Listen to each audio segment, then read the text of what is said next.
सच कहा है किसी ने, अगर तुम्हें अपनी कीमत पहचाननी है तो अपना समय और अपनी एनर्जी उन लोगों पे कभी बर्बाद मत करना जो लोग आपकी बातों को समझ नहीं सकते। वो लोग जो आपको बकवास समझते हैं और ये तो किसी काम का नहीं, इसे क्या ही होगा। ऐसी सोच वाले लोगों से दूर रहो। दोस्तों, ऐसे ही एक युवक की कहानी है जो खुद को दूसरों से कम समझता था और अपनी कीमत नहीं जानता था।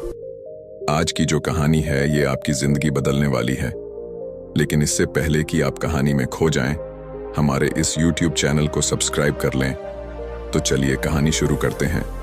एक बार की बात है, एक महान गुरु प्रवचन दे रहे थे। प्रवचन में आसपास के लोग भी शामिल थे। सभी लोग गुरु को सुन रहे थे। कुछ देर में प्रवचन खत्म हो गया। तब लोगों ने गुरुदेव को प्रणाम किया और अपने अपने घर को चल पड़े। पर एक युवक वहीं पर बैठे रह गया। गुरु की नजर उस युवक पर पड़ी तो वो पूछ बैठे, क्या बात है वत्स, कोई जिज्ञासा है क्या?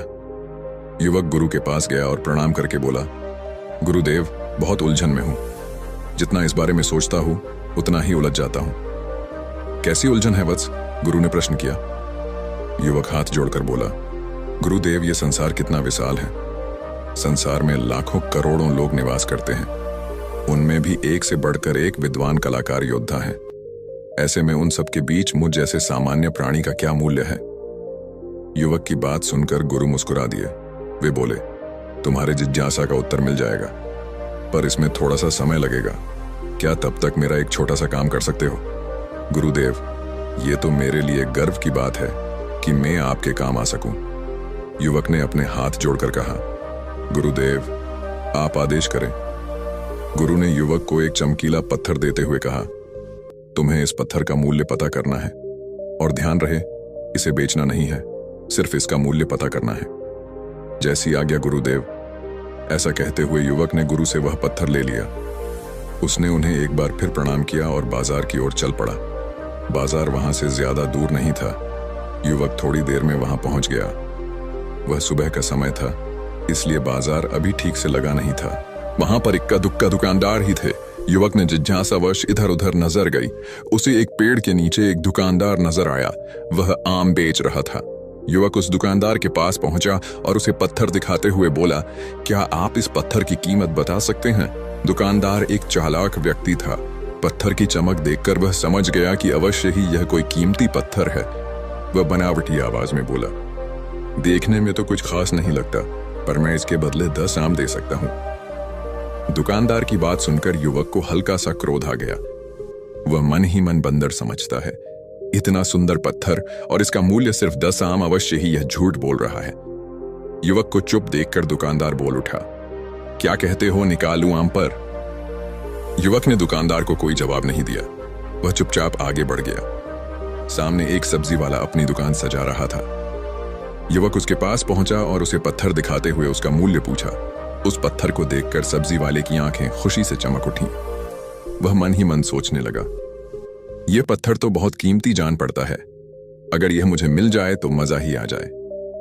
क्या हुआ भाई, कहां खो गए? युवक ने दुकानदार की तंद्रा तोड़ी। सब्जी वाला चौंकता हुआ बोला, कुछ नहीं, कुछ नहीं, मैं तो बस मन ही मन इसकी कीमत की गणना कर रहा था।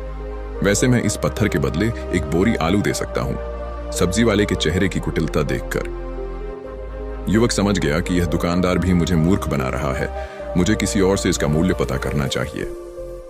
यह सोचता हुआ युवक आगे बढ़ गया। सब्जी वाले दुकानदार ने युवक को पीछे से आवाज लगाई, क्या हुआ भाई? अगर आपको यह मूल्य कम लग रहा है तो बताएं तो सही, मैं इसे बढ़ा दूंगा। पर युवक ने उसकी बात पर ध्यान नहीं दिया। वह अब इधर उधर किसी ऐसे व्यक्ति को खोजने लगा जो जानकार हो और उस पत्थर की सही मूल्य बता सके। युवक को लग रहा था कि अवश्य ही यह कोई कीमती पत्थर है, शायद कोई जौहरी इसका सही मूल्य बता सके। यह सोचता हुआ युवक एक जौहरी की दुकान पर पहुंचा। जौहरी अपनी दुकान को अभी खोल ही रहा था। उसने युवक को अपनी दुकान की ओर आते हुए दूर से देख लिया था।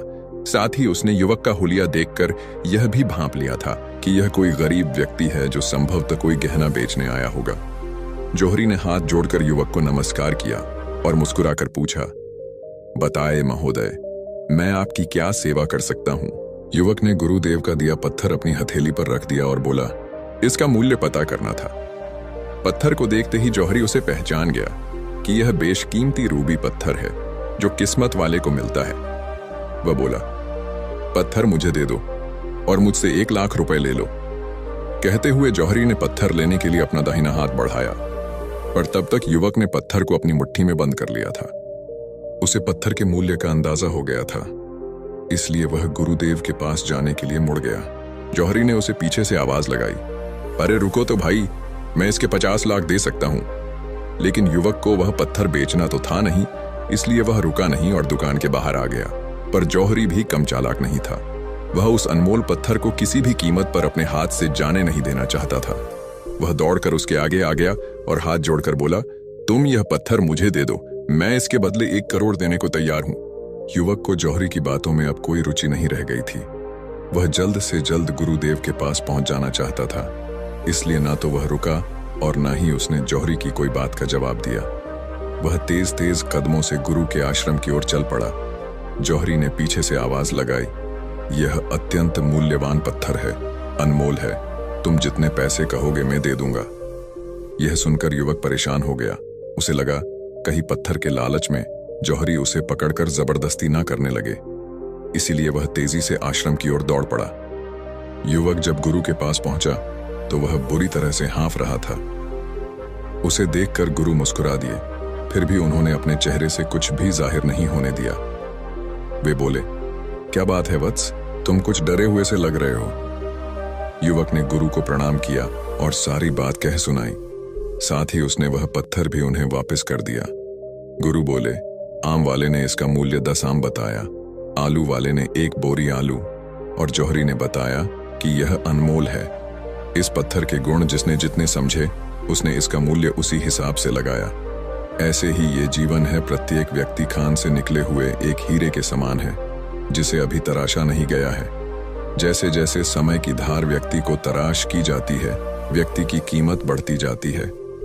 यह दुनिया व्यक्ति को जितना पहचान पाती है उसे उतनी ही महत्व देती है। कहते हुए गुरु एक क्षण के लिए रुके, फिर बोले, किंतु आदमी और हीरे में अंतर यह है कि हीरे को कोई दूसरा तराशता है और व्यक्ति को अपने आप को स्वयं ही तराशना पड़ता है।